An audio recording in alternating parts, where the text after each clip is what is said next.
Today's devotional reading is from John chapter 3. If you want to follow along, it's John 3, verses 5 through 8. Jesus answered, "Very truly I tell you, no one can enter the kingdom of God unless they are born of water and the Spirit. Flesh gives birth to flesh, but the Spirit gives birth to the Spirit. You should not be surprised at my saying, you must be born again. The wind blows wherever it pleases. You hear its sound, but you cannot tell where it comes from or where it is going. So it is with everyone who is born of the Spirit." In this chapter, Jesus is having a conversation with Nicodemus.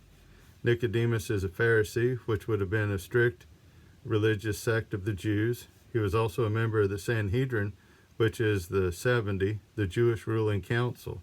And by the conversation, there in verse 4, we're told that he's old, so he would have been someone with a lot of miles on him. He'd lived many a years. But Jesus tells him, you must be born again. And it's that reminder, no matter whether you're 17 or 70 or even younger, even older, or somewhere in between, you must be born again. And that even the person who has lived the longest, even the person who has been religious before, yet you can be born again. Like the old saying goes, even though they say you can't teach an old dog new tricks, yet you and I can learn to be born again.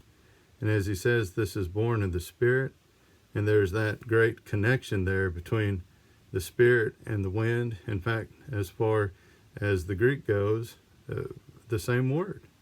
And it's that reminder, just like we see all those leaves being blown about by the wind, we don't see the wind per se, but we see its effect. We know that God is the same way with us. We may not physically see the Spirit, but we can see the effect the Spirit has upon us when we are truly born again and living a new life in Him. I thank you very much for listening. I hope you'll carry this thought with you today and hope you have a great day.